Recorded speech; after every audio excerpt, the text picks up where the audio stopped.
casa. ¿Cómo están, chicos y chicas? Bienvenidos a una nueva sesión de Aprendo en Casa para primero de secundaria.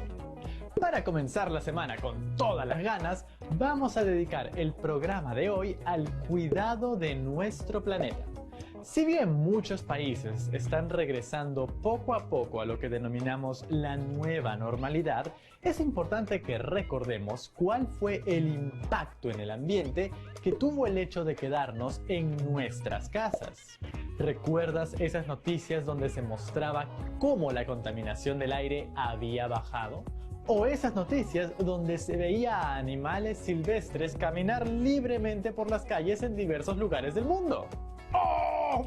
¿Como yo?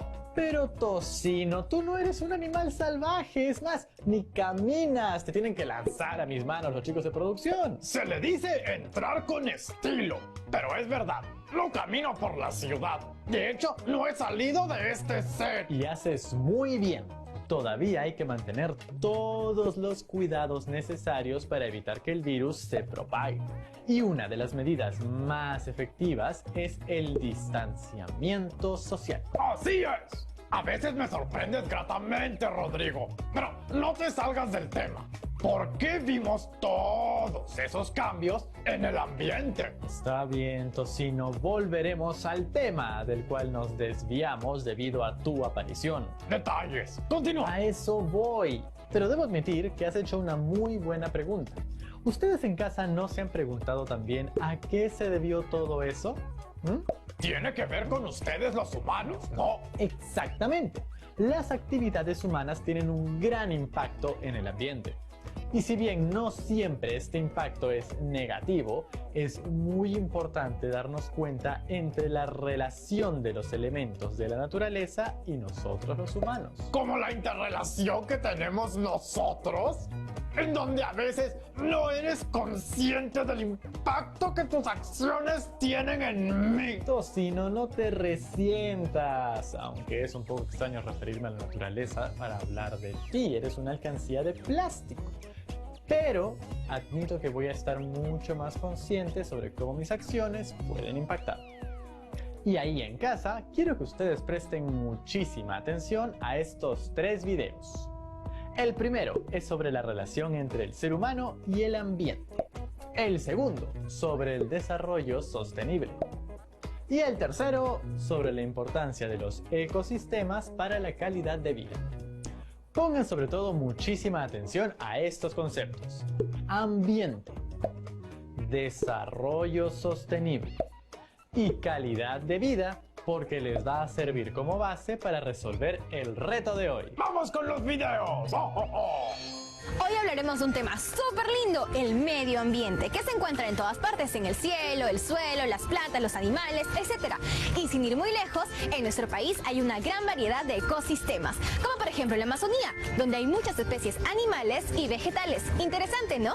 Pero, ¿qué es el medio ambiente? Acompáñame a ver el siguiente video. Huguito, ¿a ti qué tanto te gusta jugar en el parque? Te diré de qué elementos naturales está constituido el medio ambiente. Estos son los elementos que nos rodean. Primero está la atmósfera. ¿Pero qué es la atmósfera? Es la capa gaseosa que rodea la Tierra. Y cuando digo gaseosa, no me refiero a esto. Me refiero a los gases o vapores que protegen la Tierra de la radiación y controlan la temperatura. Otros elementos naturales del medio ambiente son las aguas y los suelos, que ya los conocemos muy bien. Ah, y tampoco debemos olvidar la flora y la fauna. Cuando decimos flora, nos referimos a toditita la vegetación que hay en el mundo, que son todas las plantas, los árboles y las flores. Y cuando decimos fauna, nos referimos a todas las especies animales. ¿Incluso los unicornios? Sí, si existieran los unicornios, también sería parte de la fauna, Huguito. En conjunto, el medio ambiente y la naturaleza son muy hermosos. Lo malo es que el ser humano explota ese medio natural porque le proporciona muchos recursos para sustentar su vida. Lamentablemente, las actividades humanas modifican el medio natural en menor o mayor medida. A veces hay industria con mucha conciencia, cuyas actividades no son muy agresivas con el medio ambiente, pero ese no es el caso de la mayoría de las industrias, cuyas actividades son recontra dañinas. Profesora, díganos algo más. A lo largo de la historia, las actividades humanas en el medio ambiente no han sido agresivas y los daños han sido muy pocos. Sin embargo, con el aumento de la población y la llegada de las industrias, esto cambió radicalmente. Las actividades del hombre, como la explotación de los recursos naturales en el medio ambiente, se han vuelto muy dañinas, porque suelen alterar y contaminar profundamente el ecosistema. Hay muchas causas que afectan al medio ambiente. Una de ellas sería la gran capacidad que tenemos para multiplicarnos. Sí, somos más de 7.000 millones en todo el planeta. Con tanta cantidad de personas, se utiliza más espacio para la agricultura, las viviendas, los medios de transporte y se tiene que extraer más materias primas para la producción industrial. También tengamos en cuenta que mientras más gente hay más contaminación. Actualmente tenemos muchos problemas ambientales, entre ellos el calentamiento global. Si echáramos un vistazo a todos los tipos de contaminación, nos volveríamos locos. La pérdida de miles de kilómetros de bosque, la explotación de los minerales, ¿paro de contar? Y eso que no hablo de la fauna, donde muchas especies de animales disminuyeron su cantidad o lo que es peor, se han extinguido. ¿Alguna vez escucharon sobre el cambio climático? Las variaciones del clima han cambiado desde siempre. Sí, desde que la Tierra existe. Pero en la actualidad, el hombre tiene mucho de la culpa del calentamiento global, según los científicos. Y no es que sean científicos locos, solo basta con ver toda la contaminación del hombre. ¡Mira esta iceberg! No. Hoy no vamos a hablar sobre la película de Titanic, no ahora. Resulta que el calentamiento global hace que el hielo de los polos se derrita poquito a poquito. Pero ustedes dirán, ¿qué problema hay en que el hielo se derrita? Pues es terrible, porque aumenta el nivel del mar y también hay muchas inundaciones en partes del mundo.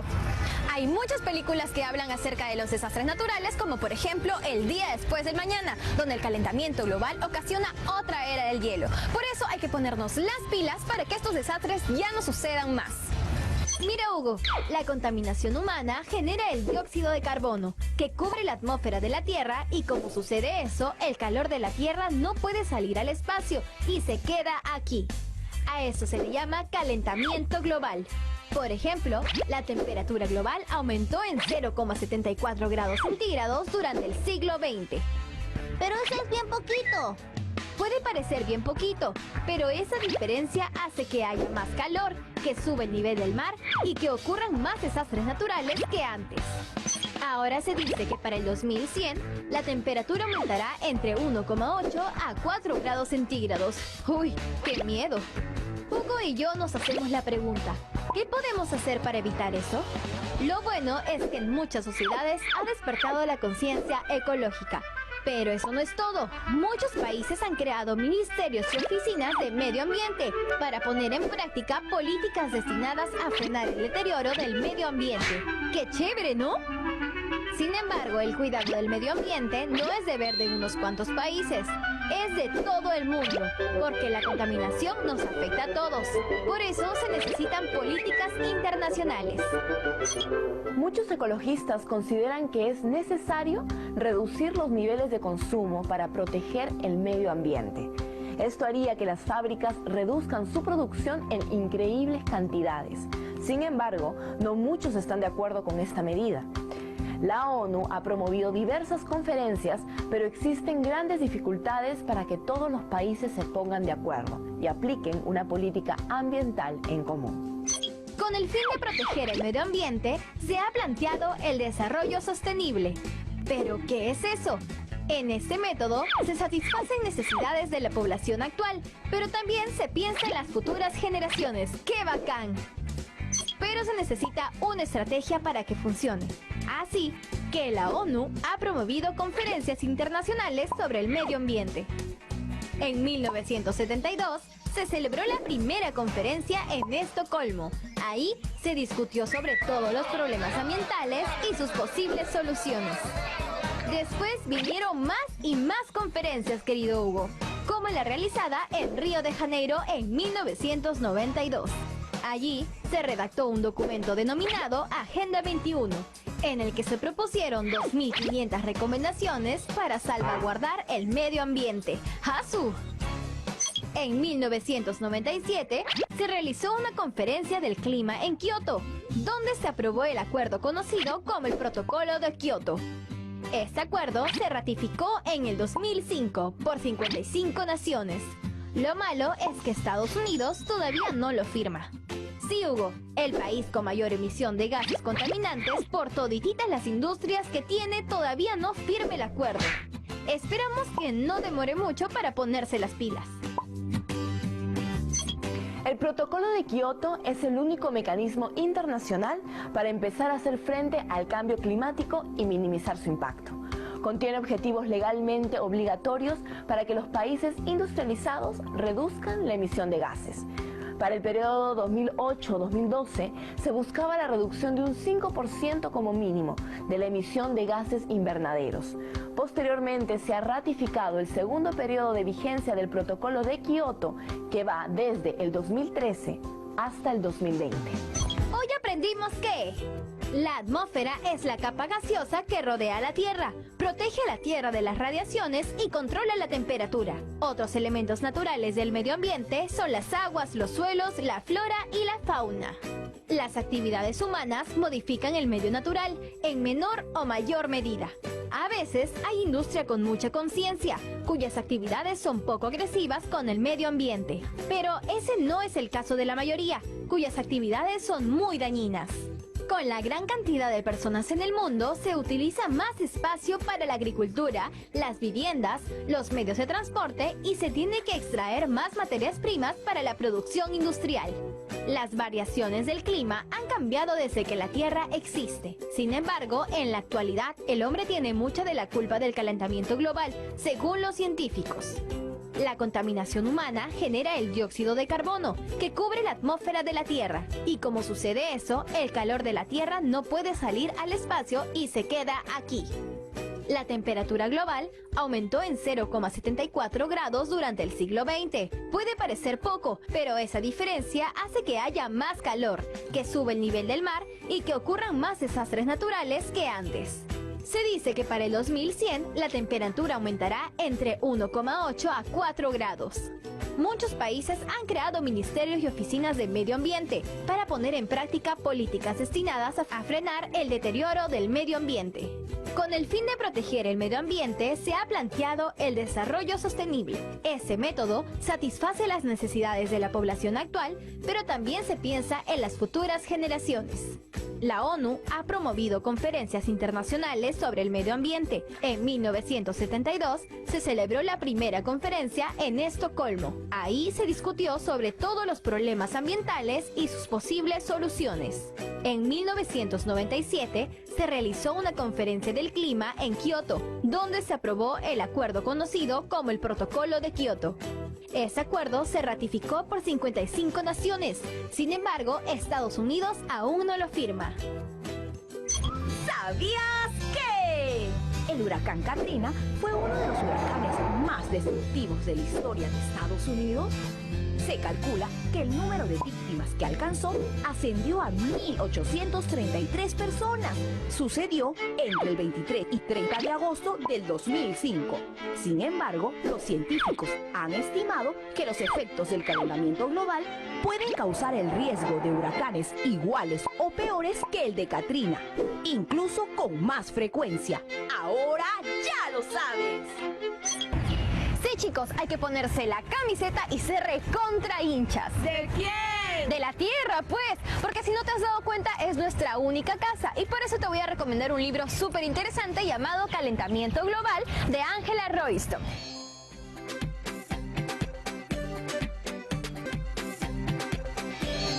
Huguito, ¿sabes qué es el desarrollo sostenible?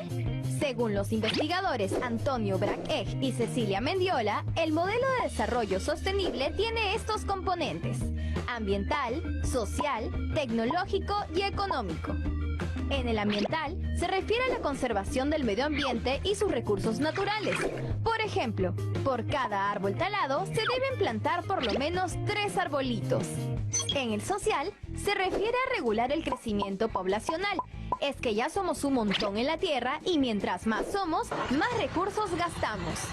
En lo tecnológico implica la transformación de la tecnología industrial usando tecnologías más eficientes y limpias, que ahorren recursos naturales y tengan menos impacto en el medio ambiente. En cuanto a lo económico, el crecimiento de ganancias debe ayudar a mantener el medio ambiente. Eso beneficiará a las generaciones de ahora y del futuro. ¡Qué chévere! Hugo, tú que tomas tu carro, debes saber que la gasolina es contaminante para el medio ambiente. Entonces, ¿qué debemos hacer? Resulta que existe el etanol. El etanol es un combustible limpio que está hecho de fermentación del azúcar o del almidón de maíz. Lo malo es que se sacrificarían miles de hectáreas de campos de cultivo solo para hacer combustible. Es fundamental planificar el uso de los recursos, teniendo en cuenta las condiciones ambientales. También es importante mantener la productividad de los suelos agrícolas para garantizar el abastecimiento de los alimentos, además de planificar el uso de agua. Para promover el desarrollo sostenible, es necesario generar la capacidad científica y tecnológica a fin de manejar los recursos naturales y disminuir el impacto de los desechos que dejan las industrias. Mira, Hugo, el Perú tiene condiciones geográficas y climáticas increíbles que lo convierten en uno de los pocos países megadiversos en el mundo. Ahora te preguntarás, Hugo, ¿por qué seguimos siendo un país subdesarrollado? Primero, hay que decir que el Perú ha tenido algunos periodos de crecimiento económico en su historia gracias a sus recursos naturales. Por ejemplo, en el siglo XIX se exportó el guano y el salitre. Muchos años después, en el siglo XX se exportó el caucho, azúcar, algodón, anchoveta, petróleo, minerales, etc. Lo malo es que estos periodos de abundancia duraron poquitito y además los extranjeros podían decir, ya no nos interesa este producto. Y resulta que toda la riqueza no se distribuía de manera adecuada a las demás zonas del país, en especial de las más pobres. Esta diferencia económica acentuaba las diferencias sociales, económicas y culturales entre la capital y las regiones del interior del país. Sí, Hugo, pero eso no es lo peor, sino que también la explotación de recursos ha traído impactos ambientales y sociales negativos. Por eso, el Estado tiene que ponerse las pilas para que se hagan reformas estructurales que permitan un desarrollo económico equilibrado y sostenible. Y ojo, siempre cuidando el medio ambiente. ¿Saben lo que es un boom? No, nada que ver con explosivos. Un boom es un periodo de expansión de una actividad económica. Y como ya hemos visto, el Perú ha tenido un montón de booms. Como por ejemplo, el pesquero, hace muchísimos años. En los últimos años se ha dado los denominados negocios limpios, aquellos negocios que buscan generar un menor impacto ambiental y una gran responsabilidad social. Un ejemplo de negocio limpio es el reciclaje. Anualmente, solo la capital del Perú genera más de 2 millones de toneladas de basura al año. El reciclaje es una gran iniciativa, no solo aquí, sino en todo el mundo. Hoy aprendimos que, según los investigadores Antonio Bragg y Cecilia Mendiola, el modelo de desarrollo sostenible tiene estos componentes: ambiental, social, tecnológico y económico. El etanol es un combustible limpio que está hecho de la fermentación del azúcar o del almidón de maíz. Sin embargo, se sacrificarían miles de hectáreas de campo de cultivo solo para hacer combustible. El Perú ha tenido algunos periodos de crecimiento económico en su historia gracias a sus recursos naturales. En el siglo XIX se exportó el guano y el salitre. Muchos años después, en el siglo XX, se exportó el caucho, azúcar, algodón, anchoveta, petróleo, minerales, etc. Sin embargo, estos periodos de abundancia duraron poco. ¿Sabías qué? El carbón, el petróleo, el gas natural, etc., provienen de los combustibles fósiles. Se les dice combustibles fósiles porque provienen de la lenta descomposición de cadáveres, plantas y otros organismos que vivieron hace millones de años. Sí, una descomposición de millones de años, hasta obtener los combustibles que nosotros conocemos. Se calcula que el ser humano ha consumido el equivalente a 5 millones de años en procesos de combustibles fósiles. Ahora ya lo sabes. El desarrollo sostenible es importantísimo, por eso tenemos que tomar conciencia y no explotar la naturaleza. Y ahora te voy a recomendar un cuento súper lindo, El Lorax de Dr. Seuss, donde aprenderás a amar la naturaleza con todas tus fuerzas.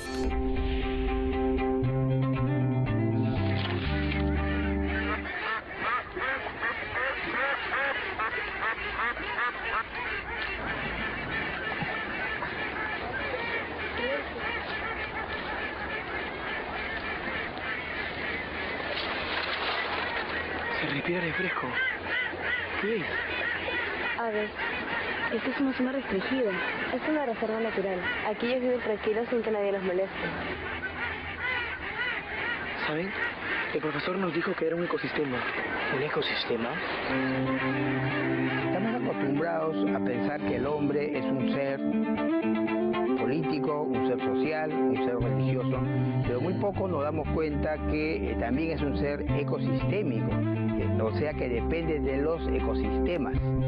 ¿Qué cosa es un ecosistema? Estamos acá frente a uno de ellos. Es el caso de los pantanos de Villa, un área natural protegida, refugio de vida silvestre. Como se puede de alguna manera apreciar, acá hay una combinación y una interrelación de los diversos elementos de la naturaleza, incluyendo el elemento humano. La interrelación entre el agua, el aire, las plantas, etcétera, ¿no? Pero hay muchos ecosistemas y hay distintas escalas de ecosistemas. Lima en sí mismo es un ecosistema, la zona marino-costera también es un ecosistema, el Amazonas en sí mismo un gran ecosistema, y por qué no decirlo también el planeta en su conjunto. Entonces, frente a esos ecosistemas hay un nivel de responsabilidad según cada tipo de ecosistema, que debemos tener pues en cuenta cada vez que llevamos a cabo diversas actividades. Chicos, tenemos que ir a visitar a mi tío. Pero podemos ir otro día. No, vayamos ahora. Además es temprano y está cerca.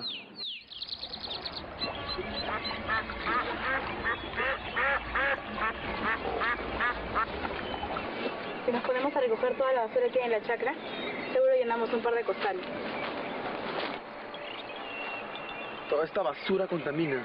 Sin embargo, nuestros antepasados sí sabían convivir con la naturaleza. Ellos protegían a las aves y cuidaban a sus animales. Ellos sí los querían. Amigos, yo creo que el hombre destruye la naturaleza contaminándola. Estoy de acuerdo. El hombre contamina el aire y el agua. Cuando voy a la playa, la arena está sucia. Me doy un chapuzón cuando muera que el agua esté contaminada. Es tan fácil no contaminar. ¿Por qué no lo hacemos? Por lo general, cuando hablamos del daño al ambiente, solemos asociarlo con el fenómeno de la contaminación, que es un fenómeno bastante importante. Sin embargo, no es el único fenómeno o expresión del daño al ambiente.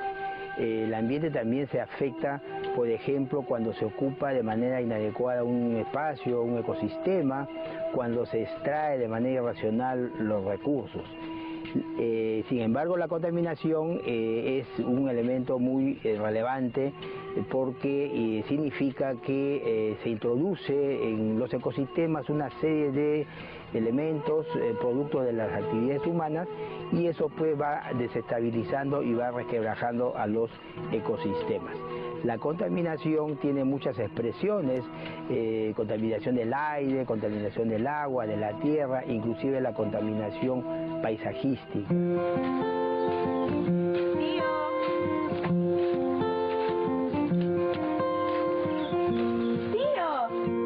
Hola, espérame un ratito. ¿Cómo estás, tío? ¿Cómo te va, caramba? Pensé que ya no llegabas, hijita, qué gusto verte. Tío, ¿Cómo te va? te traje el recado de mi mamá. A ver. Qué bien, caramba. Te acuerdas de Lucía? Hola, niña, Hola, ¿cómo señora. estás? Le presento a Manuel y a Juan. Pues sí, muchachos, ¿cómo están? Vamos por acá un ratito. Vamos. Cuando venga a visitar a mi tío me revitalizo. Pero no sé por cuánto tiempo más, pues cada vez hay menos campos cultivados. Esta chacra, por ejemplo, quieren comprarla para construir un edificio. ¿Construir un edificio? Bien. Esta chacra no es mía, me la arrienda. El dueño quiere venderla. El suelo nos provee en gran parte de nuestros alimentos. Deberían más bien existir más campos de cultivo. Las ciudades tienen su despensa en los productos que les da la naturaleza. En el incanato cuidaban las tierras agrícolas. Es cierto, ellos sabían cultivar. Yo creo que primará la cordura.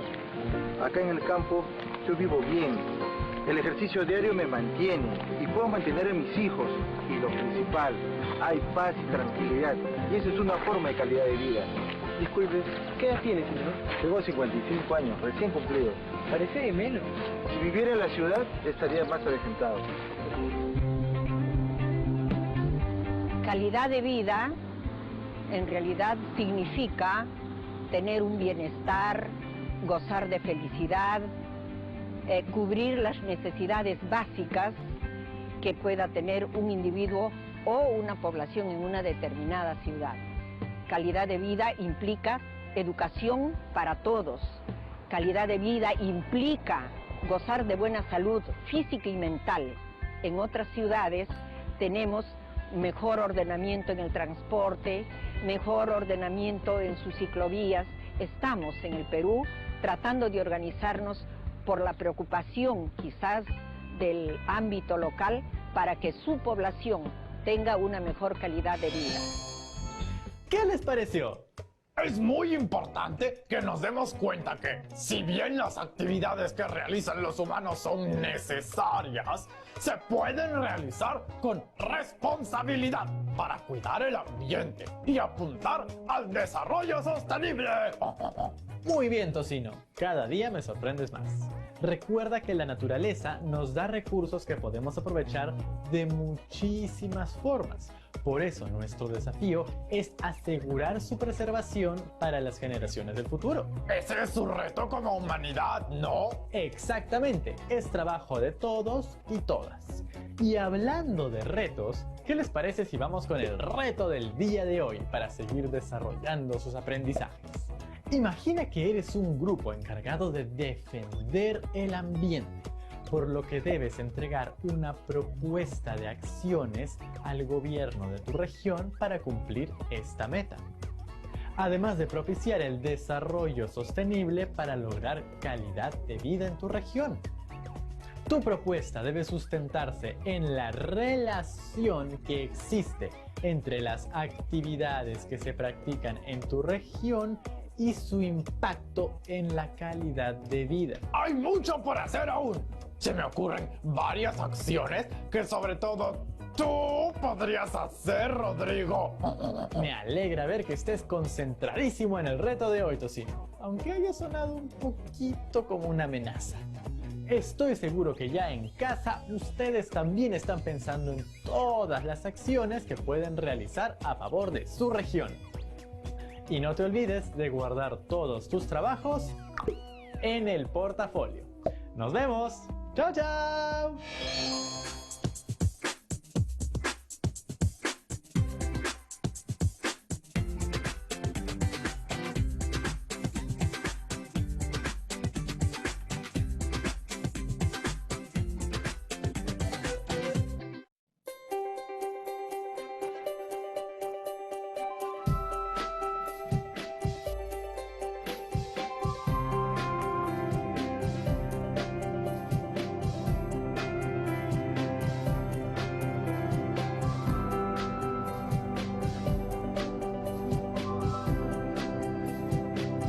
Aprendo en casa.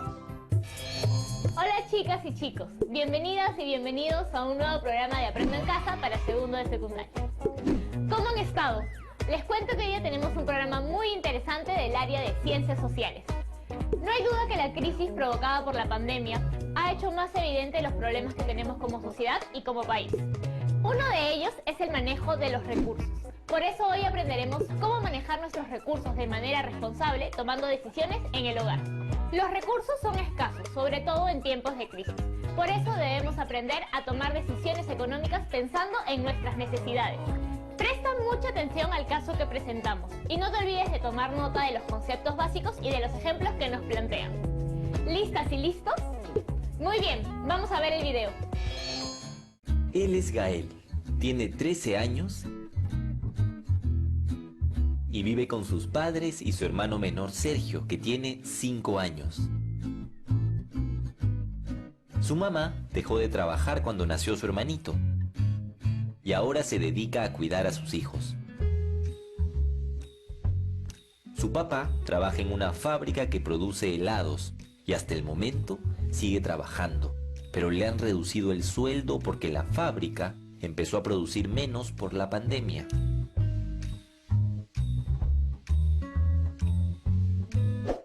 Hola, soy Daniel. Déjenme guiarlos a través de la historia de Gael para aprender cosas que te serán muy útiles. Frente a esta situación, me surgió la pregunta: ¿cómo harán ahora para cubrir las necesidades del hogar? La historia de Gael nos muestra que la familia es un agente económico que se ve afectada por la pandemia. Si esto sucede, también se afecta toda la dinámica económica. Veamos cómo.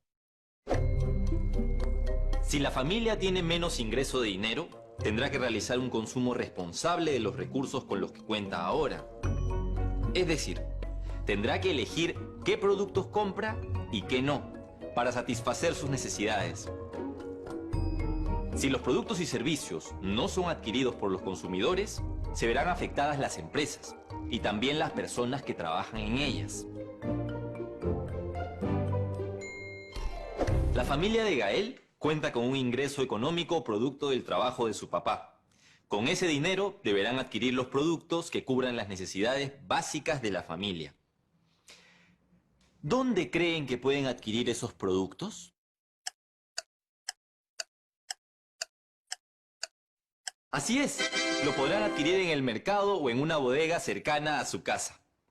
Entonces, cuando hablamos de mercado en economía, ¿nos referimos solo al lugar donde uno puede comprar las frutas, la carne o las verduras?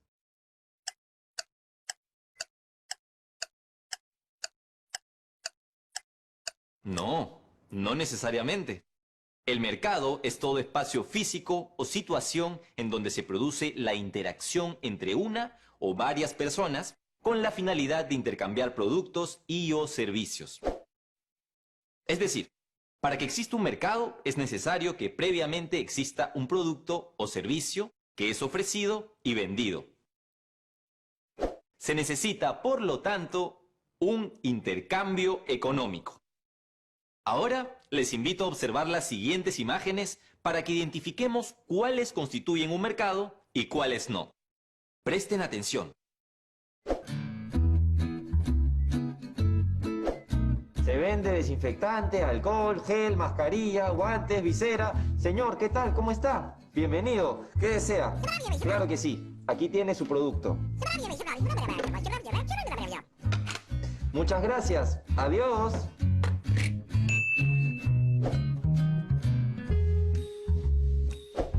Mi vecina Julieta siembra mandarinas y justo le salieron bastantes. Miren, se ven riquísimas.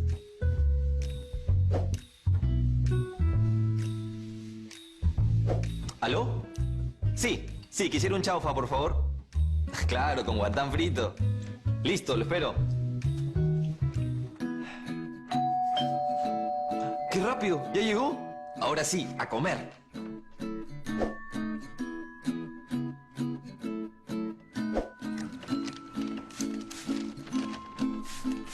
Listo. Aquí tiene su menú perfectamente desinfectado, señor. Muchas gracias. ¿Se dieron cuenta? De las 4 situaciones, una de ellas no constituye un mercado. ¿Cuál es?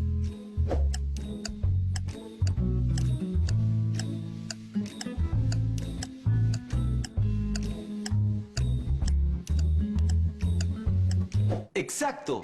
La canasta de frutas no es considerada un mercado, puesto que no se produce un intercambio económico. Si bien se ofrece un producto, este no exige un pago a cambio.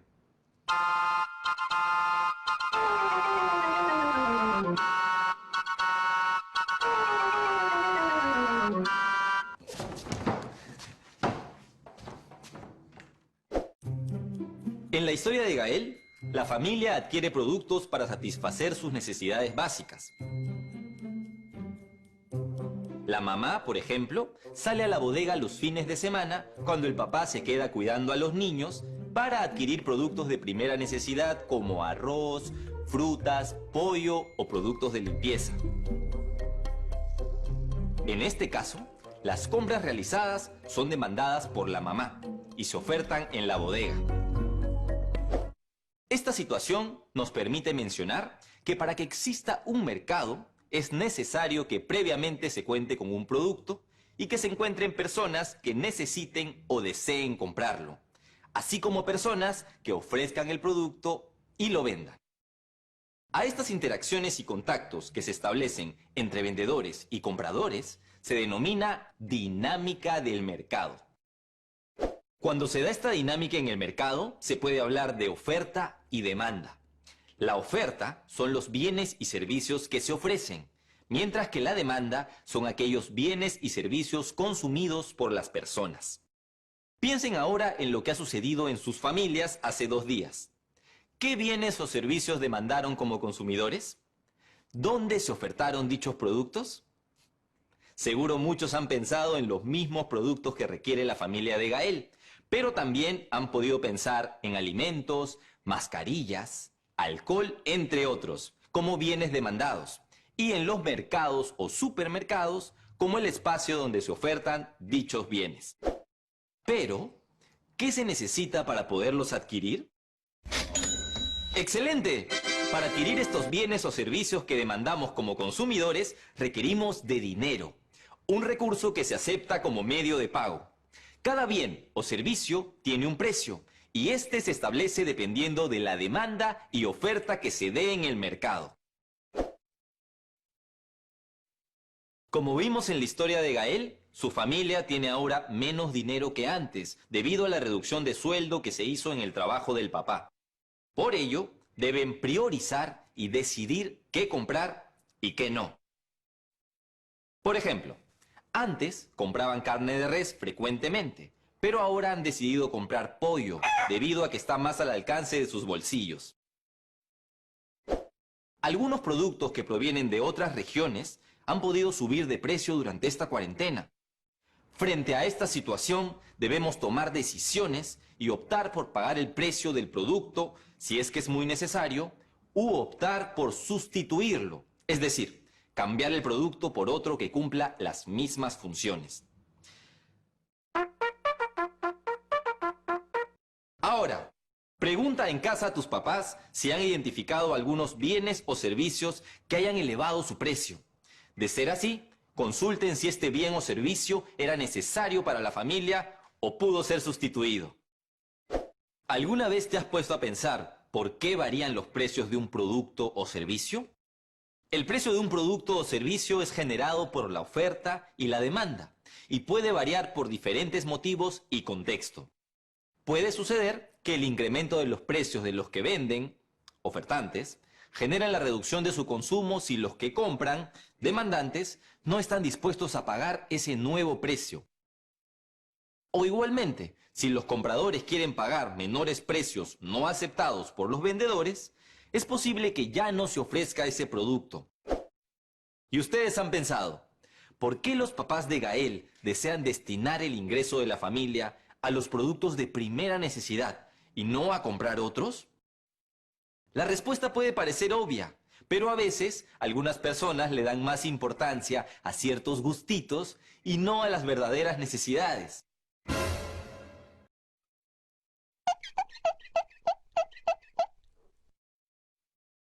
Así como la familia de Gael, tu familia debe optar por consumir los productos necesarios para satisfacer sus necesidades básicas y ahorrar en aquellos que no son tan necesarios. Cada uno debe evaluar las razones por las que elegimos comprar ciertos productos y tomar la mejor decisión.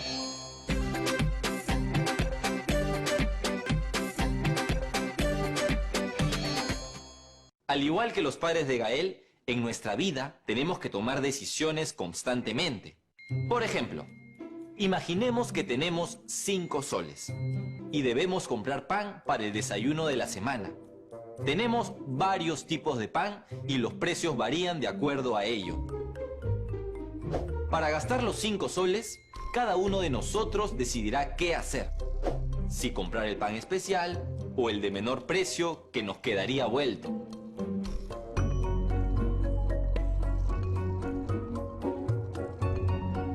Esa decisión es el costo de oportunidad que consiste en el beneficio que obtenemos por la alternativa elegida.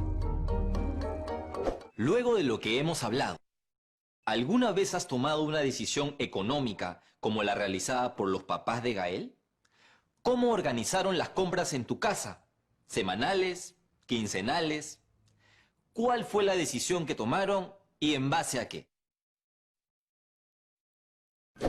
Muchas veces nuestras decisiones nos permiten ahorrar, es decir, separar una parte de nuestro dinero con el fin de guardarlo para su uso en el futuro. Para algún gasto previsto o imprevisto, o una crisis y emergencia sanitaria como la que vivimos actualmente. También podemos cambiar hábitos en el uso de recursos como el agua, la luz y los alimentos. Así pagamos menos en los recibos y cuidamos el ambiente. ¿Recuerdas que al papá de Gael le rebajaron el sueldo? Esto hará que toda la familia tome decisiones para que sus recursos les alcancen. Por ejemplo, ahorrar.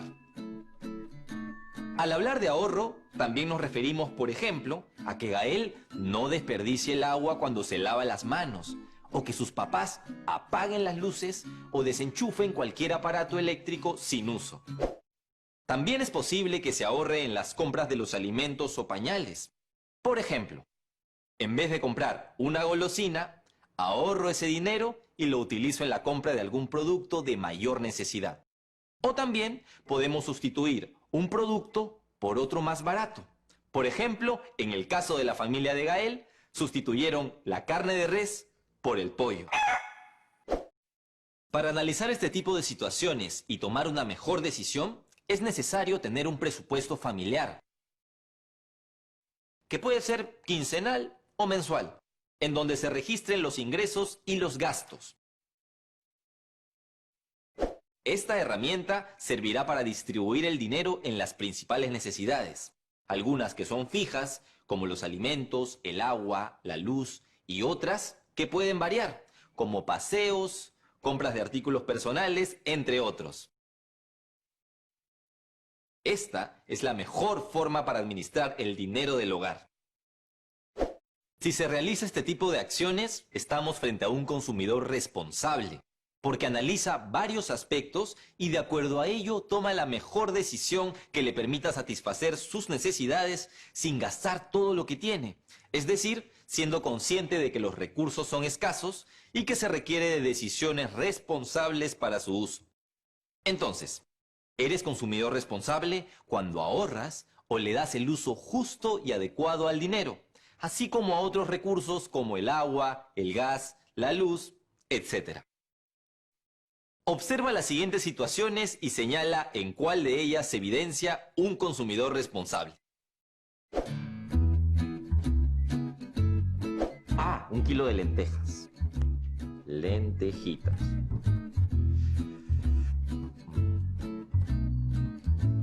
Papaya. Papaya para jugo.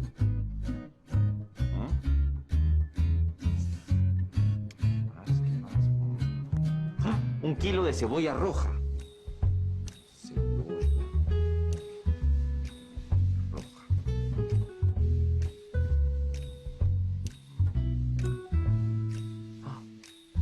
Mandarina. 1 de mandarina. Listo. Ya hice mi lista y sé exactamente lo que voy a comprar esta semana. Me voy al mercado. ¡Chao! Listo. Ya tengo papel higiénico como para 1 año. Adiós.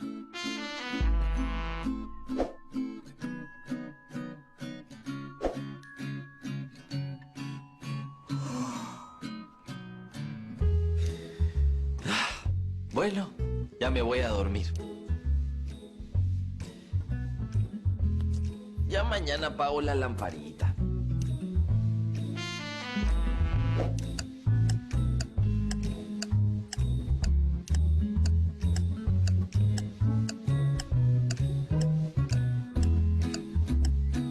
Muy bien. En la primera situación se evidencia un consumidor responsable. Las personas compran diferentes productos que necesitan y las empresas producen esos productos en cantidades suficientes para que todos puedan acceder a ellos. Muchas veces las personas quieren contar con todo tipo de productos, pero compran más de lo que necesitan porque no organizan ni registran sus gastos, como hemos visto en el segundo caso. Pero en el último caso, no se está siendo responsable con el recurso porque se está malgastando la luz. Estas situaciones nos permiten reflexionar, no solo sobre la adquisición de productos o servicios con dinero, sino también en cómo utilizar los recursos que ya tenemos, por ejemplo, agua, electricidad, alimentos, etc. ¿Cómo lo hacen los miembros de tu familia?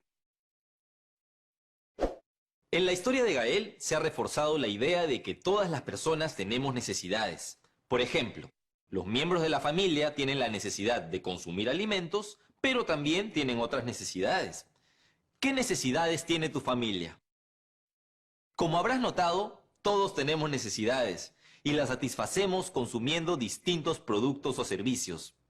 Esta demanda permite que los productores produzcan bienes y ofrezcan servicios que serán consumidos por las familias. ¿Se han dado cuenta que algunas cosas que antes parecían necesarias, en tiempos de crisis no necesariamente lo son?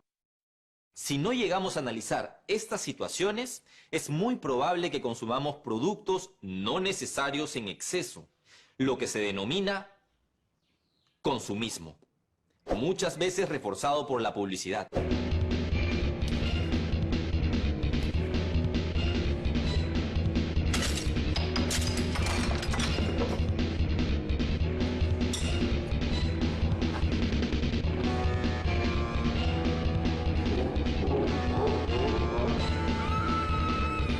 La cual despierta en las personas el deseo de compra y en muchos de los casos la coloca como necesidad sin serlo.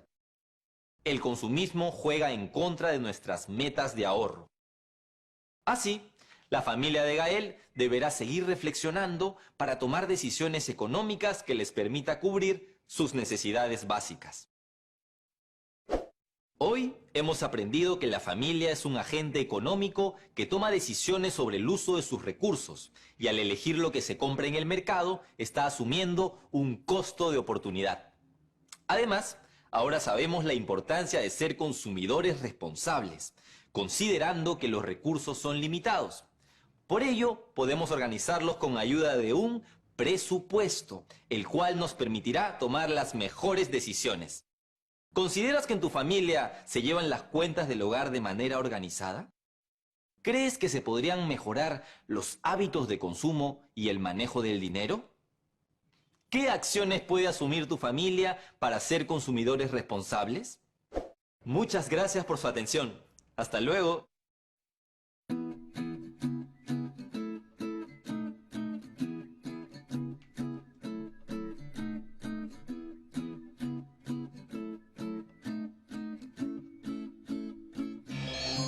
¿Qué tal? ¿Qué les pareció el video? Qué importante es saber organizarnos bien para manejar los recursos que tenemos, ¿no les parece? Con todo lo que he aprendido, voy a organizarme bien en casita para manejar mejor mis recursos. Y no solo ahora, también en el futuro. Estoy segura que al igual que yo, ustedes también van a aplicar todo lo aprendido. Pero para darles un empujoncito, les voy a dejar un reto donde van a tomar decisiones económicas. Hacer una tabla de gastos priorizados. Es decir, vas a elegir en orden de importancia los productos y servicios que vas a consumir por semana. Para seleccionarlos vas a evaluar los precios, el ahorro, su costo de oportunidad y si es un producto sustituto. Además, comparte el cuadro con tus familiares y ayúdalos a organizar el presupuesto familiar. Y no te olvides de guardar todo en tu portafolio.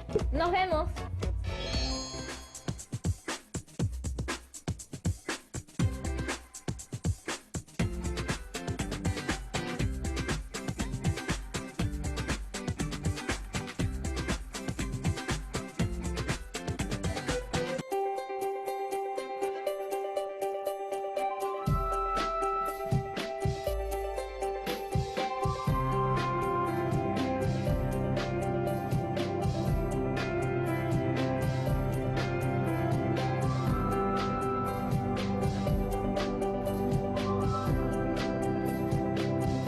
Aprendo en Casa.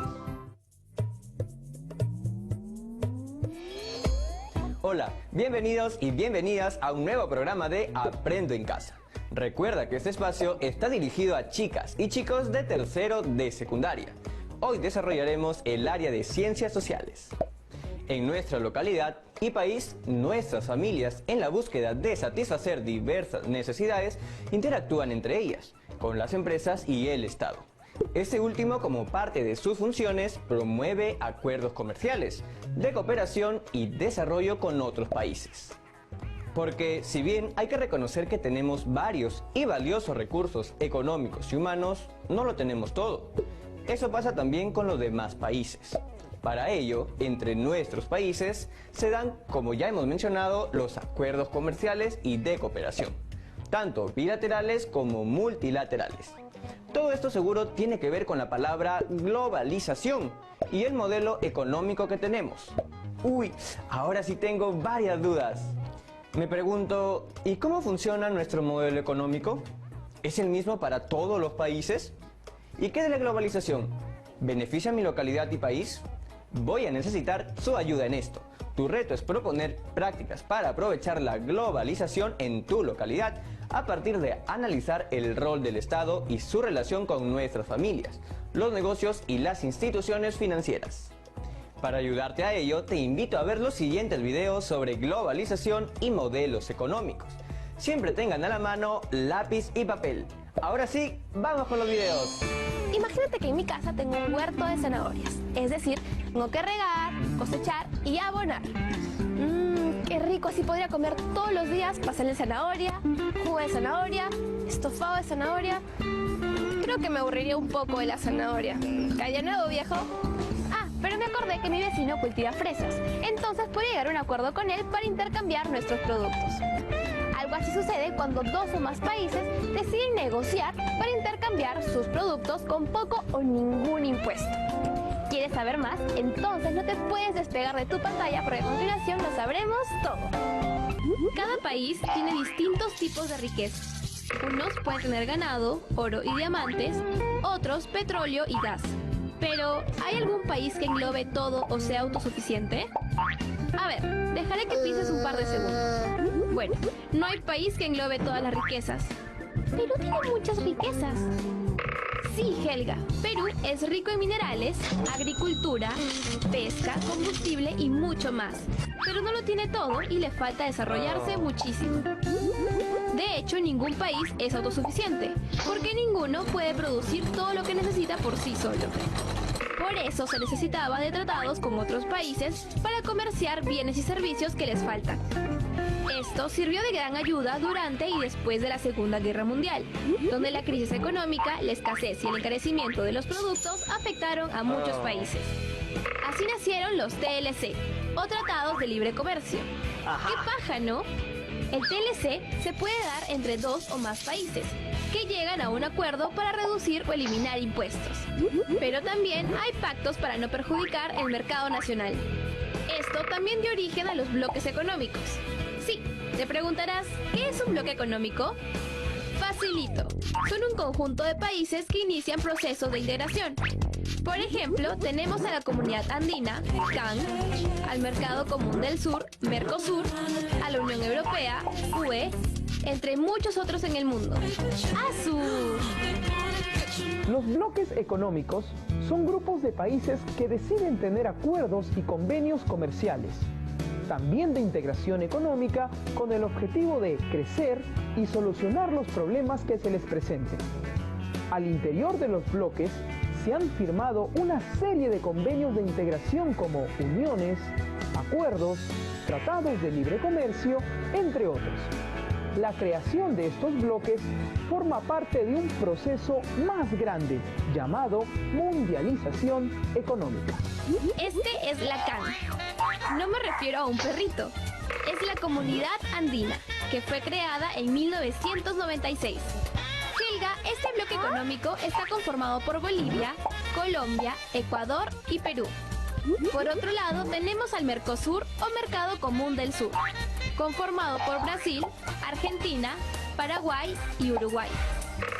Este bloque es tan chévere que en la actualidad comercian entre ellos sus bienes y servicios al mismo precio. No nos olvidemos de la naftalina. Uy, disculpen, que diga la NAFTA, que son las siglas en inglés de North America Free Trade Agreement.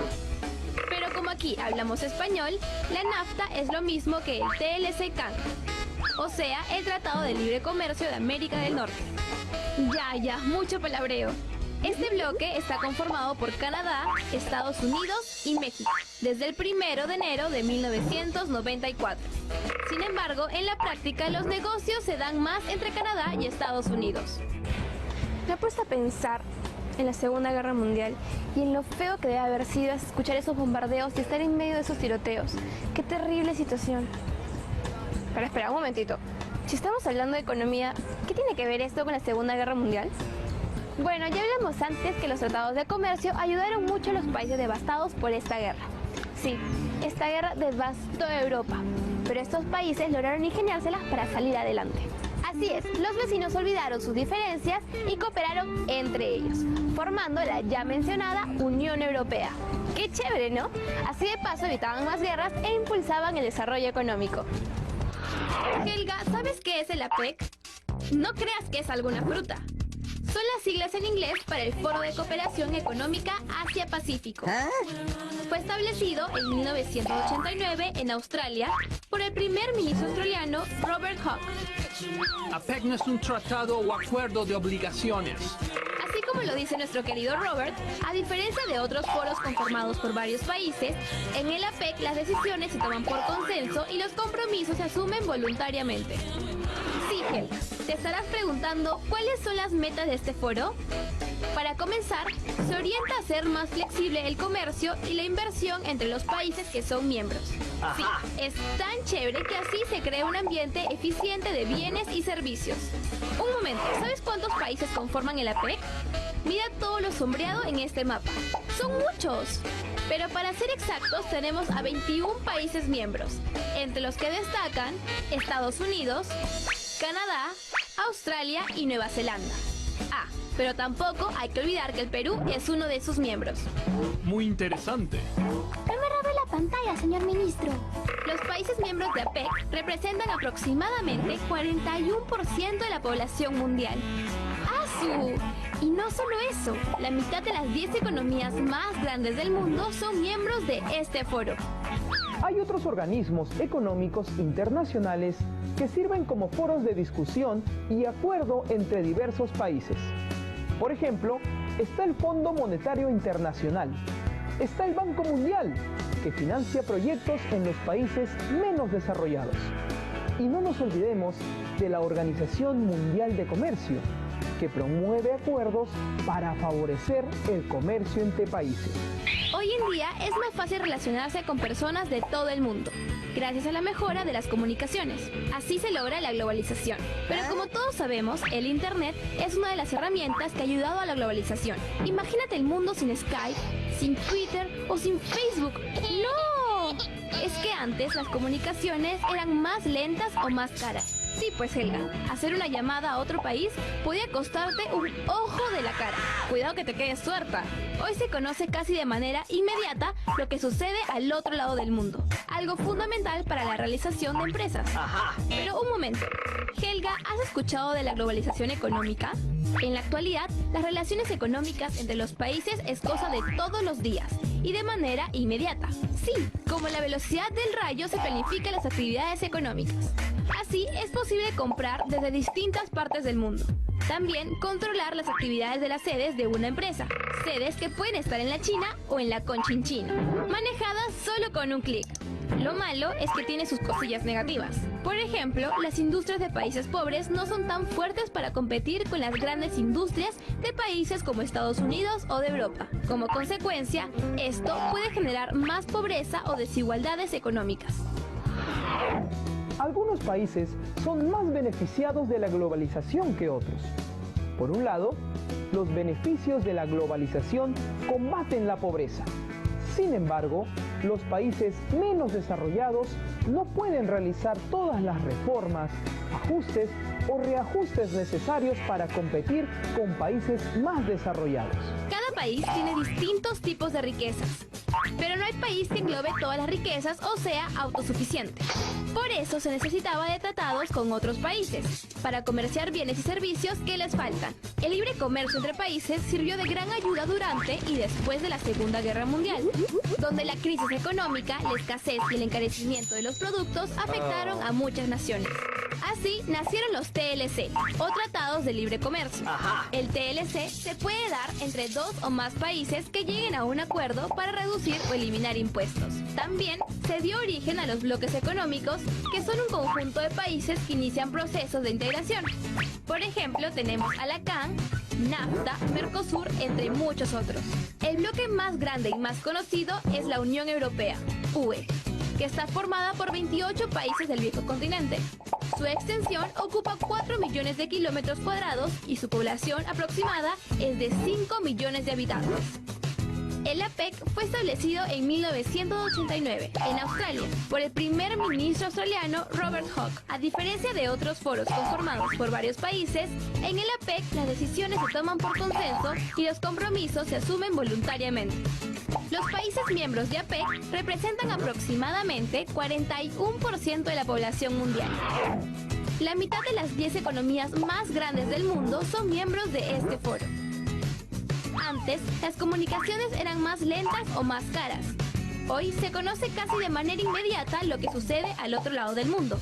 Lo malo de la globalización económica es que las industrias de países pobres no son tan fuertes para competir con las grandes industrias de países como Estados Unidos o Europa. Como consecuencia, esto puede generar más pobreza o desigualdades económicas.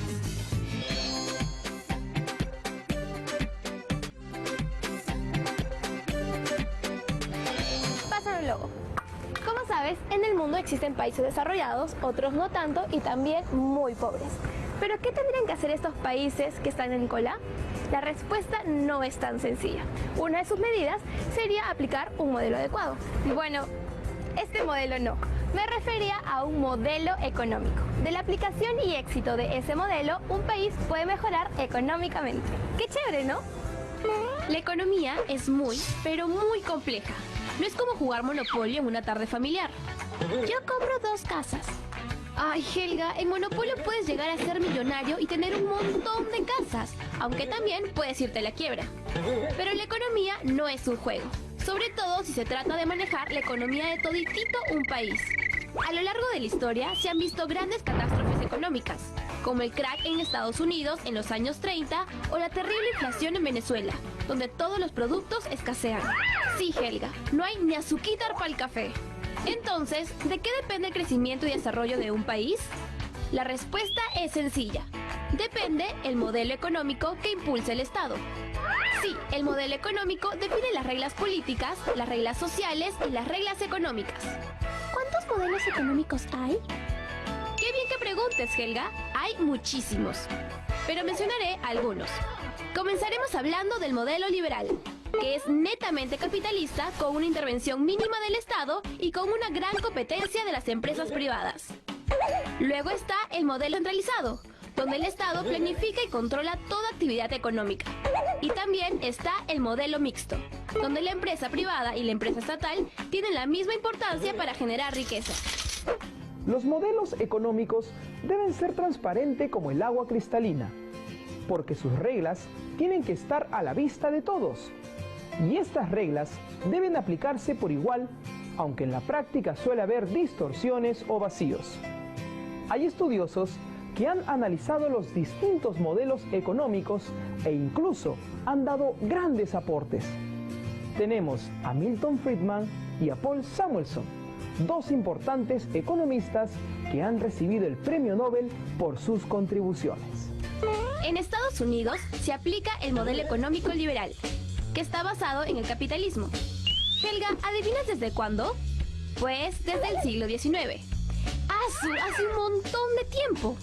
Sí, a diferencia de muchos países que se cambiaban de modelo económico, como es el caso de Argentina.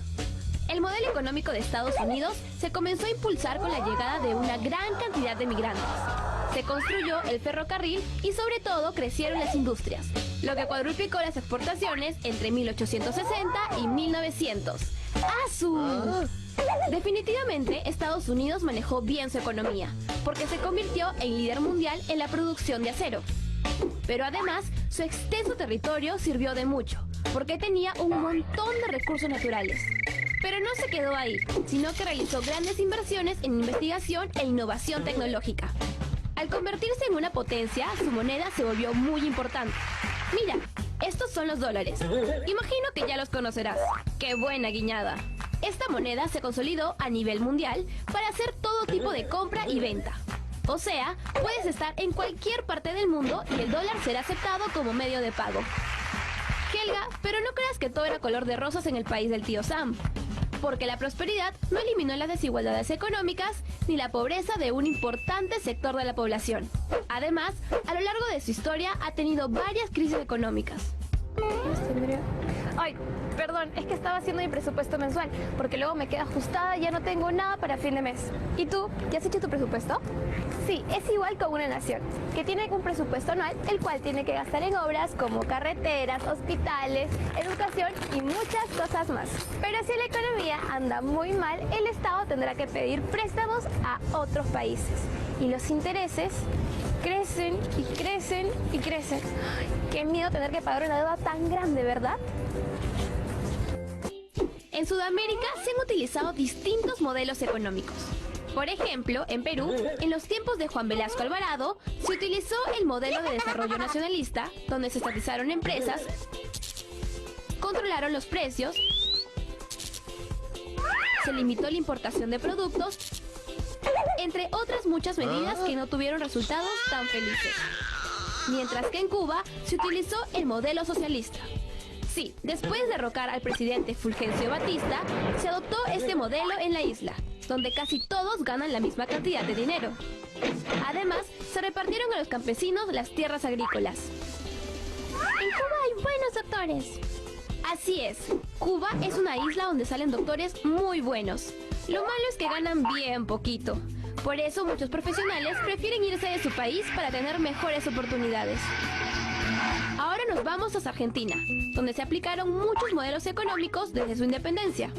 Por ejemplo, el modelo agroexportador, el modelo de sustitución de exportaciones y el modelo de apertura económica. Helga, parece que no se han puesto de acuerdo con los modelos. Primero veremos este, el modelo agroexportador, que es algo antiguo. En ese entonces, construyeron haciendas que producían carne y granos para la exportación. Con este modelo se establecieron lazos comerciales con Inglaterra, que siempre les compraban productos a los argentinos. Che, nuestro producto es el mejor del mundo. Profe, ¿nos puede decir algo más?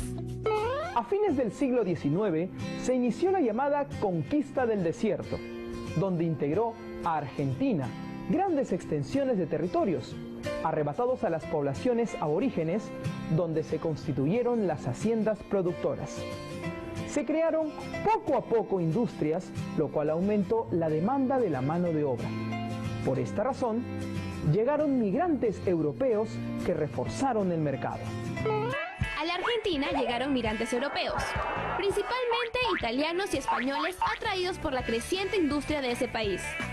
Y mientras Marco buscaba a su mamá, el crecimiento económico era de un promedio de 5% anual hasta inicios del siglo XX. Por esta razón, se convirtió en una de las economías más importantes del mundo. Y bueno, somos lo máximo. Ah, pero tuvieron una crisis económica entre 1929 y 1930, donde disminuyeron las exportaciones. Por eso los argentinos se enfocaron en el mercado interno, con el modelo de sustitución de importaciones. Allí, el Estado comenzó a intervenir más y más en la economía. En todo ese periodo, la clase obrera se fortaleció un montón, por las constantes protestas de los trabajadores. Si no hay solución, la huelga continúa. Si no hay solución, la huelga continúa.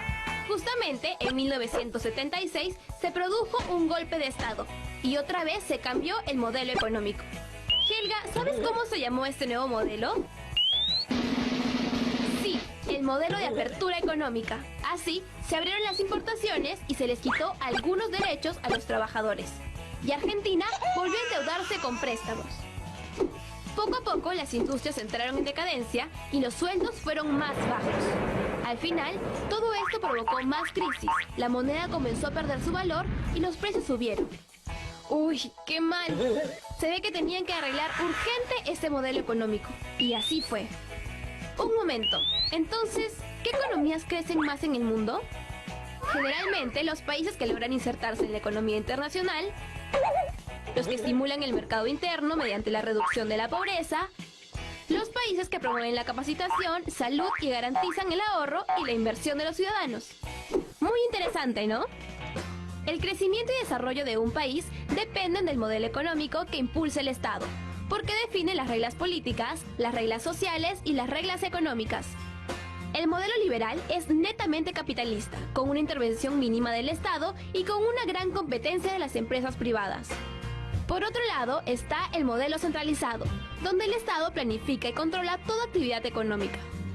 Y también está el modelo mixto, donde la empresa privada y la empresa estatal tienen la misma importancia para generar riqueza. En Estados Unidos se aplica el modelo económico liberal desde el siglo XIX. Se comenzó a impulsar con la llegada de una gran cantidad de migrantes. Sin embargo, la prosperidad no eliminó las desigualdades económicas ni la pobreza de un importante sector de la población. Además, a lo largo de su historia, ha tenido varias crisis económicas. En Sudamérica se han utilizado distintos modelos económicos, como por ejemplo en Argentina. Las economías que más crecen en el mundo son de países que logran insertarse en la economía internacional, los que estimulan el mercado interno mediante la reducción de la pobreza, los países que promueven la capacitación, salud y garantizan el ahorro y la inversión de los ciudadanos. ¿Cuál de todos los modelos económicos es el mejor? Eso depende de la situación en la que se encuentre cada país, ya que un modelo económico no da los mismos resultados. Esto se debe a que cada país tiene una realidad distinta. Incluso dentro de cada uno existen muchas realidades, como por ejemplo Perú, que es muy diverso. ¿Qué les parecieron los videos? Bastante interesantes, ¿no? Logramos ver o escuchar que la globalización es un proceso económico, político, social y cultural que genera constante comunicación y vínculos entre distintos países del mundo. Ejemplo de ello son la Comunidad Andina, Mercosur, OMC, APEC, entre otros. Teniendo todo esto en cuenta, es hora del tan esperado reto. Elaborarás un texto donde propongas prácticas en tu localidad para aprovechar lo que trae consigo la globalización, viendo lo positivo y negativo en nuestro modelo económico.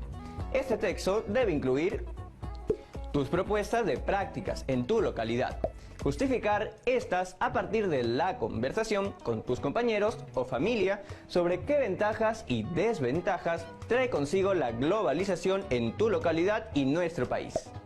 Tu reflexión sobre cómo beneficiará para hacer frente a los principales problemas que atraviesa tu localidad. Y recuerda, tu trabajo siempre al portafolio.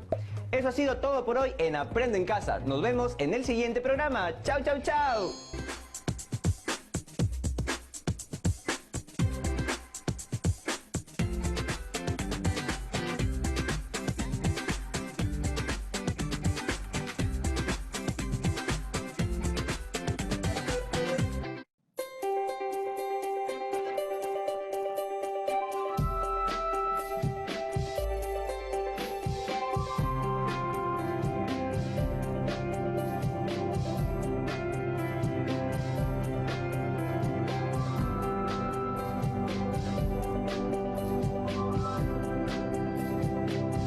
Aprendo en Casa.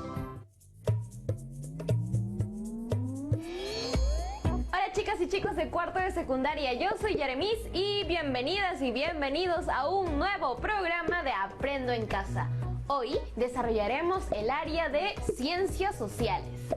Seguro has visto que al decretarse el estado de emergencia nacional por el COVID-19, muchas personas, quizás tu familia también, compraron más de la cantidad normal de artículos de primera necesidad, como arroz, azúcar o aceite. Situación que generó que varios establecimientos comerciales alcen los precios de los productos. Ante ello, observamos reacciones por parte de familias, establecimientos comerciales y el Estado, los tres agentes de nuestra economía. Es ahí que surge la duda: ¿quién o quiénes establecen los precios en el mercado? ¿Es legal incrementar los precios de los productos en circunstancias como estas? Pues, además de que nuestra Constitución política establece la economía social del mercado y el Código Penal en su artículo 234 sanciona a todo productor o comerciante que suba los precios de los productos de primera necesidad. El precio de nuestro mercado se rige por la ley de la oferta y la demanda. ¿Y pasará lo mismo con el empleo? ¿Han escuchado del mercado laboral?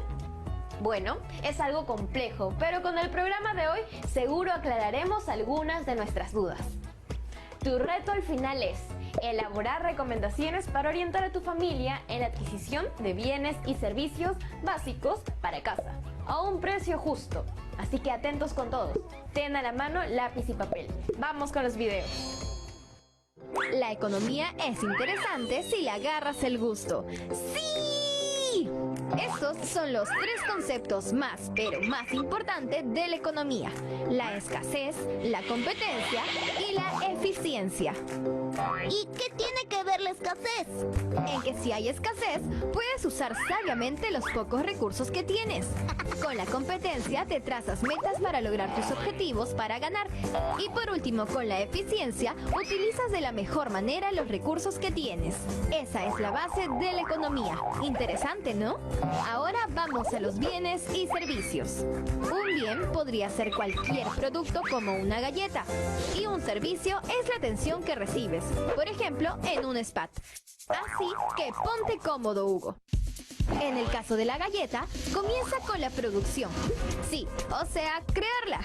Luego viene la distribución, como para que esté en tu tienda favorita. Y por último, el consumo. ¿Estuvo rica la galleta? ¿Pero qué se necesita para crear un bien o servicio? Pues se necesita trabajo. O sea, gente que sea capaz de realizar algo en base a una idea. Pero también se necesita capital, que viene a ser el dinero o los recursos. Pero no olvidemos los recursos naturales. Sí, para crear algo, sea un bien o servicio, tal vez necesitemos de elementos como la tierra, el agua, las plantas o fuentes de energía. Sí, sobre todo fuentes de energía. Ah, y por último, hay que tener muchos conocimientos. Sí, Hugo, tienes que conocer al revés y al derecho del producto o servicio que vas a hacer. Si no, no pasa nada. ¿A que no es tan fácil? Pero tampoco es imposible. El beneficio de un bien o un servicio está determinado por el grado de satisfacción que le da al consumidor. Y es evidente que el consumidor siempre está buscando mayor satisfacción, por lo que suele consumir más y más. Cuando el bien o el servicio están disponibles en grandes cantidades, o sea, se les ve por todas partes, su interés baja. En cambio, mientras más dificultad hay en adquirirlo, aumentará en interés y precio. Hugo, una familia es la representación de los consumidores. Sí, imagínate todo lo que se debe comprar para abastecer una casa a diario. Para el consumo familiar se necesitan ingresos. Sí, o sea, dinero y más dinero. Lo que consumen también tiene que ver con los precios. Si el producto o servicio está bien carito, entonces la familia comprará menos. Claro, de acuerdo al presupuesto que manejen. Pero también tiene que ver con las preferencias de los miembros de la familia. Por ejemplo, a un niño no le va a gustar lo que le gusta a su papá. Bueno, a menos que el papá tenga alma de niño. Las empresas siempre realizan estudios de mercado. ¿Y qué es eso? Es el estudio donde determinan qué cosa le gusta a cada público consumidor. Es que no es lo mismo el público de clase A, B y C, que tienen gustos muy distintos. A unos les puede gustar la gaseosa amarilla, a otros la gaseosa azul o tal vez el agua mineral. Y con ese estudio sabemos a qué público enfocar la publicidad para que el consumidor diga: ¡ah, qué chévere esto! ¡Me gusta! ¡Lo voy a comprar! Hugo, pero no debemos olvidar el presupuesto. Sí, Huguito, a menos que te quieras endeudar, debes gastar lo que está dentro de tus posibilidades. De todas maneras, siempre tienes que depender del presupuesto. Sí, así planificas, controlas y ordenas el costo de tus actividades. Por ejemplo, tenemos un presupuesto de $100. Ahora podemos gastar en comida $20, en vestimenta $20, en educación $20 y en pagar las cuentas $30. ¿Cuánto nos sobra? $10. A guardarlos en el chanchito para una emergencia. El ahorro es muy importante y es un hábito que debes de cultivar. No hay que ser derrochadores y gastar y seguir gastando porque luego te llegan unas deudas inmensas.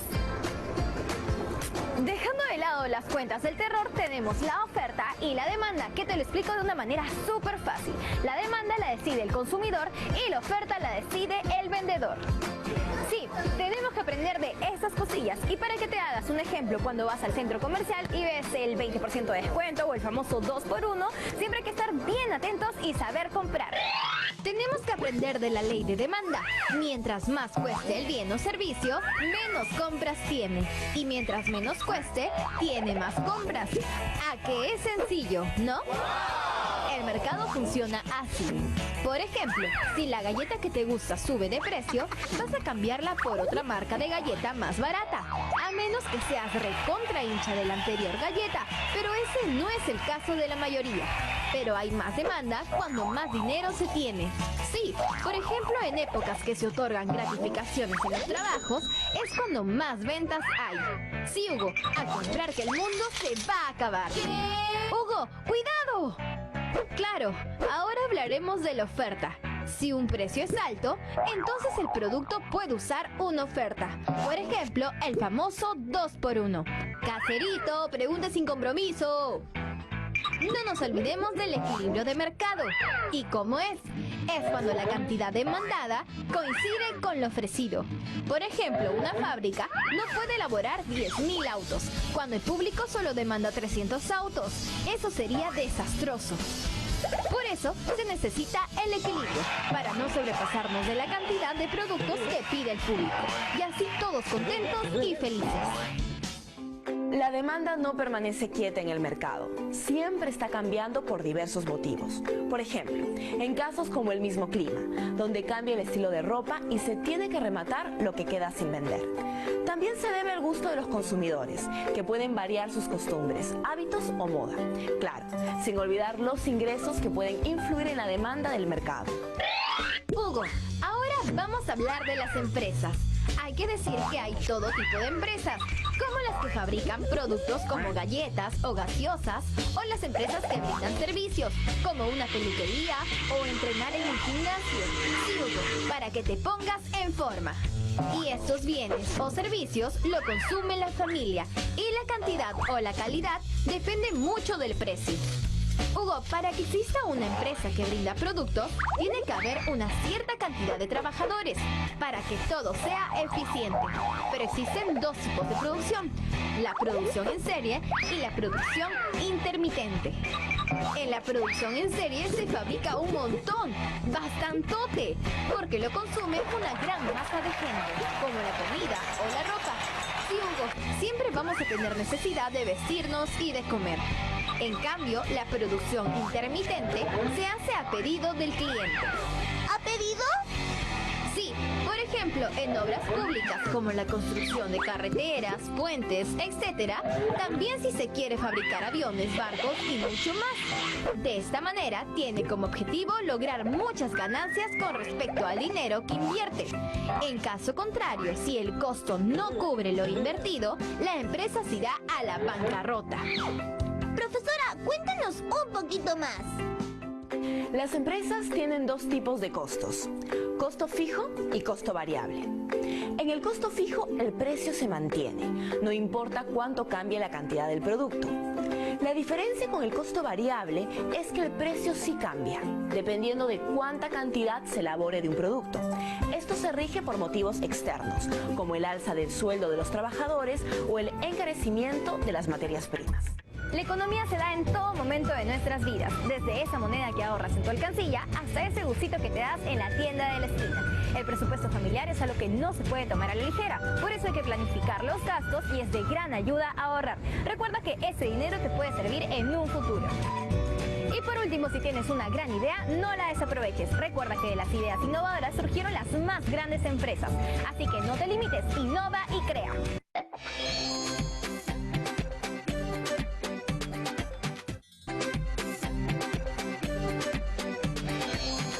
Y ya verás que existe un mercado para cada cosa. Incluso si necesitas buscar trabajo, está el famoso mercado laboral, donde hay gente que necesita de ti, tú haces su trabajo y a cambio recibes platita. Pero mejor vemos el siguiente video. El dinero es dinero, dinero, dinero. Aprende algo, dinero. Uno de los criterios para clasificar a los mercados es el grado de competencia. ¿Cómo es eso? Un ejemplo son galletas de diferentes marcas. Todas quieren llegar a su público, generando una gran competencia, sobre todo si sus precios son parecidos. ¡Mi producto es mejor! No, mi producto es mucho mejor. La competencia radica en que el consumidor encuentre cuál de los productos le parece mejor o más atractivo. Un ejemplo muy facilito es cuando vas a la tienda a comprar una galleta. Tienes una variedad de galletas por escoger, de vainilla, de chocolate, redondas, cuadradas, dulces, saladas, integrales, muchísimas. A esto se le llama competencia. Pero ahora conozcamos los 3 tipos de mercados que existen: el mercado de competencia perfecta, el monopolio y el oligopolio. Comencemos con el mercado de competencia perfecta, donde hay una gran cantidad de ofertantes y consumidores. Por lo tanto, ninguna empresa puede variar los precios, porque de ser así, habría muchas opciones a las cuales puede recurrir el consumidor. Hugo, tenemos harto para elegir. Definitivamente es la competencia perfecta. Ahora hablaremos del monopolio. No, Hugo, ese monopolio no. Nos referimos cuando hay un producto único. Imagínense que esta es la única marca de gaseosa que hay en el mundo.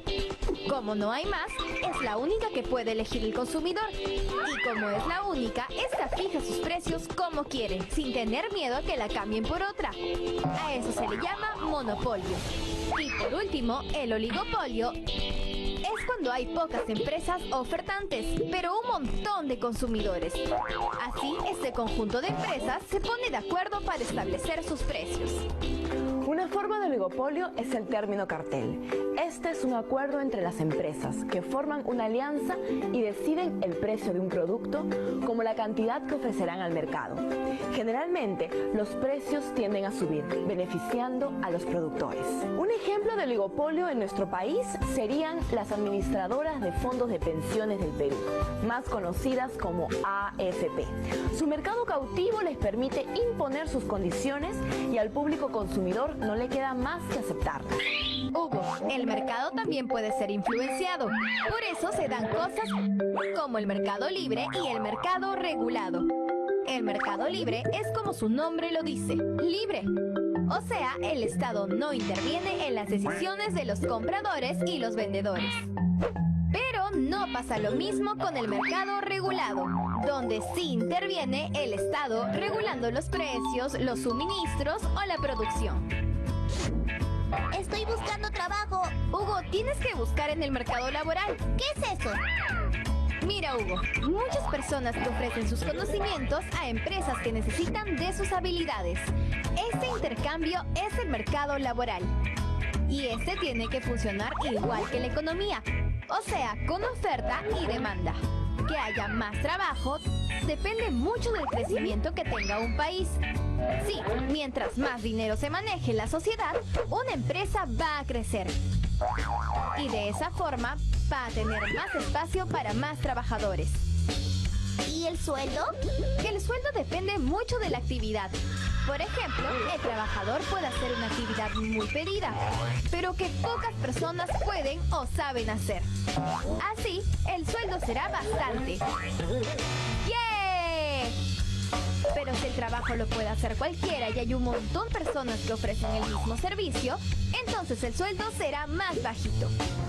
Chicos, si vamos de paseo por la ciudad, nos daremos cuenta de cuánta informalidad hay. Solo basta con ver a los vendedores de la esquina o en los paraderos que venden cualquier tipo de producto como gaseosas, golosinas, libros, entre otras muchas cosas más. Amiguita, pregunte sin compromiso. ¡Ay, no más, joven! Ese es el principal problema del mercado laboral peruano, que al no haber empleo se opta por cualquier trabajo informal y no les da ningún tipo de beneficio. O sea, trabajan y en Navidad o fiestas patrias no reciben gratificación. Y en mi caso voy a poner mi propia empresa y yo ser la jefa. Pero para eso hay que trabajar duro y ser bien perseverantes, pero sí se puede llegar a ese objetivo. Así que chicos, mientras yo voy pensando en qué negocio poner, no te pierdas el siguiente video. Hugo, ¿sabes qué es la PA? Tranquilo, Huguito, yo te explico al toque. Significa población económicamente activa. O sea, todas las personas mayores de 14 años que están en capacidad de trabajar y ofrecer sus servicios laborales son PA. Mira, Hugo, para el año 2015, la PA peruana estaba conformada por más de 17 millones de personas. ¡Asu! ¡Es un montón! Ah, pero según la Organización Internacional de Trabajo, la PA se divide en 3 grupos: la PA empleada, la PA subempleada y la PA desempleada. La PA empleada está conformada por todas las personas que tienen trabajo a tiempo completo y además está regulada por la ley. Sí, es decir, que gozan de los beneficios laborales como seguro, gratificación, etcétera, etcétera. ¡Oh! Así da gusto trabajar. Sí, Huguito, claro que sí. Y te cuento también que en el Perú la PA empleada representaba aproximadamente el 51,6%. Pero la PA subempleada alcanza aproximadamente el 44,1% en nuestro país. Ah, pero me olvidaba de decirte que en esta categoría los trabajadores tienen una jornada laboral menor a las 35 horas. Y también hay quienes tienen horas de trabajo superior a las de 35 horas. Pero su sueldo es bien, pero bien bajito. Y no hay que olvidarnos de la PA desempleada, que alcanza casi el 4%, que está conformada por aquellos que ni fu ni fa, que no encuentran ningún trabajo. El mercado laboral no solo se regula por la libre oferta y demanda, también se regula por las disposiciones y normativas que establece el Estado. Por ejemplo, el Estado establece un sueldo mínimo a los trabajadores. Para realizar su función, el Estado cuenta con el Ministerio de Trabajo y Promoción del Empleo. Por otro lado, el Congreso de la República es el encargado de legislar en materia laboral. Bien, Hugo, ya conseguiste trabajo. El siguiente paso es firmar el contrato. Sí, Hugo, es muy importante firmar el contrato porque ahí se establece la relación del empleador y el empleado. En este contrato se explican punto por punto las normas específicas del trabajo, como cuánto dinero vas a ganar, cuántos son tus beneficios laborales, incluso cuándo y cómo vas a recibir tus vacaciones. Pero Hugo, debes saber que hay distintas cláusulas en el contrato. Por si acaso, lee las letritas chiquitas con lupa. Ahora miren los 2 tipos de contrato que existen: contratos por tiempo indefinido y contratos sujetos a modalidad. Los contratos por tiempo indefinido son aquellos que establecen continuidad, o sea, se pueden renovar. Están protegidos por la ley y son promocionados por el Estado. Sin embargo, su porcentaje en el Perú es muy bajito. Luego están los contratos sujetos a modalidad. Te preguntarás, ¿cómo es eso? Son aquellos que solo se establecen por un periodo determinado de tiempo. Por ejemplo, si te quieren contratar para disfrazarte de Papá Noel en temporada navideña, solo tu contrato durará la temporada de Navidad. A menos que Papá Noel también salga en San Valentín o en el Día de la Madre. La realidad laboral en el Perú presenta muchos problemas que necesitan solución, para así mejorar las condiciones laborales de los trabajadores. El Estado debe trabajar en solucionar los diversos problemas sociales como el trabajo informal, el trabajo infantil y la precaria atención de los jubilados. En los últimos años se ha tratado de mejorar las condiciones laborales, otorgando algunos beneficios sociales a los trabajadores. Sin embargo, y aunque suene paradójico, hay empleados en instituciones del mismo Estado que gozan de pocos beneficios. Hoy aprendimos que el mercado de competencia perfecta tiene una gran cantidad de ofertantes y consumidores. Por lo tanto, ninguna empresa puede variar los precios, porque de ser así, el consumidor tendrá muchas opciones a las cuales recurrir. En el monopolio hay una sola empresa que ofrece un determinado producto y muchos compradores interesados. Como no hay más, es la única que puede elegir el consumidor. Y como es la única, puede variar sus precios, sin temer a que la cambien por otra. En el oligopolio hay pocas empresas ofertantes, pero muchos consumidores. Así que este conjunto de empresas se ponen de acuerdo para establecer sus precios.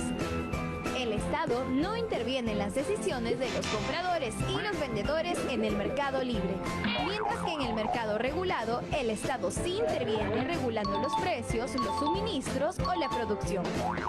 La población económicamente activa, o PA, la conforman personas mayores de 14 años que están en capacidad de trabajar y ofrecen sus servicios.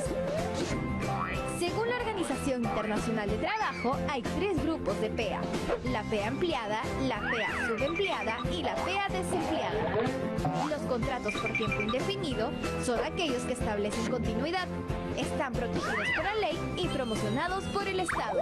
Sin embargo, su porcentaje en el Perú es bajo. Luego están los contratos sujetos a modalidad. Son aquellos que solo se establecen por un periodo determinado de tiempo, en razón a las necesidades del mercado. Hemos visto entonces que en la economía se presentan 3 conceptos básicos: escasez, eficiencia y competencia.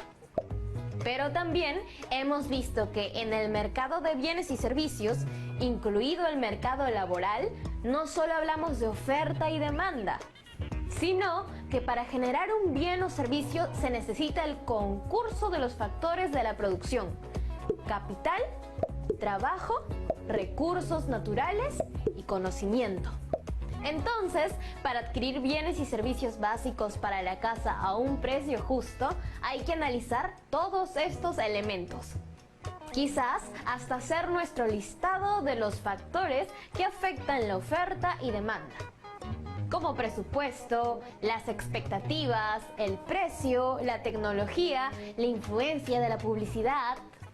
Y por eso el reto de hoy será elaborar recomendaciones para orientar a tu familia en la adquisición de bienes y servicios básicos para casa, a partir de comprender cómo funciona el mercado. Estas deben incluir argumentos por escrito de tus recomendaciones, luego de evaluar los diversos factores que afectan la oferta y demanda. Ello luego de conversar con tu familia sobre sus experiencias en precios, bienes y servicios en el mercado en estos días difíciles. Tu trabajo lo guardarás en tu portafolio, ya que es la evidencia de tus aprendizajes. Teniendo todo esto claro, nos vemos en un próximo episodio de Aprendo en Casa. ¡Chau, chau!